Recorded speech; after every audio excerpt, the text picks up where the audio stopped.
श्री स्वामी समर्थ सगळ्यांना. मी माझ्या डेली ब्लॉगमध्ये आज तुमचे स्वागत करते. मी गुरुपौर्णिमेची सुरुवात ही उमरठा पूजनानंतरच करावी. उमरठा पुसून स्वच्छ केला. गोमूत्र आणि हळदीचे मिश्रण करून घेतले.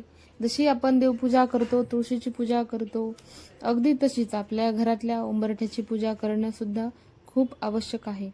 उंबरठा हा आपल्या घरात प्रवेश करण्याचा मुख्य मार्ग आहे. चांगली शक्ती असो वा सकारात्मक ऊर्जा, सर्वप्रथम प्रवेश याच ठिकाणाहून होतो.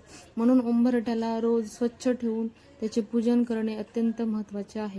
त्यानंतर हळदीचं लेपन झालं आणि मी थोडीशी रांगोळी काढून घेतली. नंतर उंबरठ्यावर थोडीशी रांगोळी काढली.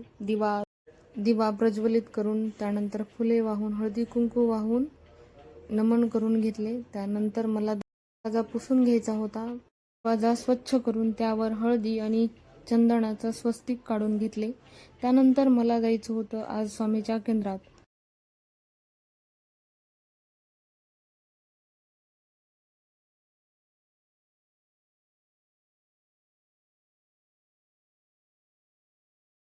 पौर्णिमा निमित्त स्वामीच्या आरतीला निघालो.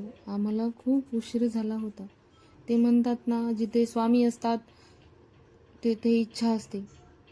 ला जात असताना वाटेमध्ये आम्ही इच्छापूर्ती हनुमानाचं मंदिर लागलं, तर आम्ही गाडीतूनच दर्शन घेऊन पुढे निघालो. त्यानंतर आम्ही स्वामीच्या केंद्रात पोहोचलो. खूप गर्दी होती, पाऊस पण चालू होता. गुरुपौर्णिमेनिमित्त भाविकांची खूप गर्दी होती. इतकी गर्दी होती की बसण्यासाठीही जागा नव्हती. मध्येच पाऊस सुरू झाला. त्यानंतर स्वामींचे दर्शन झाले. मी निघणार तोच खूप मोठा पाऊस सुरू झाला. आज पार्लरमध्ये मुलींनी गुरुपौर्णिमेनिमित्त एक छोटासा कार्यक्रम ठेवला होता. ते बघण्यासाठी मला जायचं होतं. चला बघूया पुढे.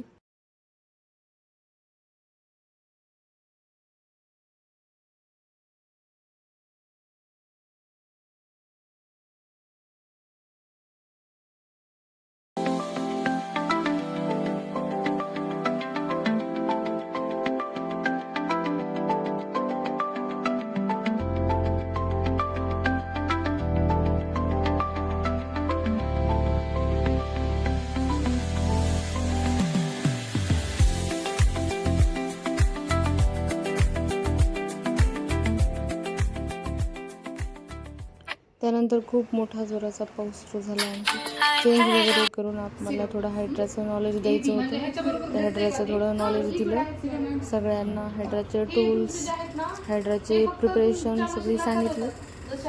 नंतर मुलींकडून प्रत्येक टूल्सची प्रॅक्टिस करून घेतली. असा झाला माझा दिवस. बाय. तुम्हाला ह्या कुठल्या स्किनला बाहेरून लिक्विड लावायचं गरज नसते. याच्यामध्ये आपलं बिस्लरीचं वॉटर, एक ग्लास, त्याच्यामध्ये एक टोपन सिरप, एचं कशाला असतं, दोन सिरप, हे डीचं फेशियल करायचं, त्यामुळे हे डी वर घ्यायचं. तर डी वर घेतल्यानंतर डी हे कसं ड्राय कडे कन्वर्ट होते, म्हणून तुमची स्किनला पाणी भेटत नाही. त्याच्यामुळे तुम्हाला वॉटरवर घ्यायचे पूर्ण. वॉटर म्हणजे इयर म्हणजे कुलिंग इफेक्ट देते मशीन तापत, ही मशीन गरम होते आणि कुलिंग इफेक्ट जर द्यायचं असलं तर आपल्याला इयरवर ठेवायचं. पिगमेंटेशन फेशियल करायचं असतं. आणि ही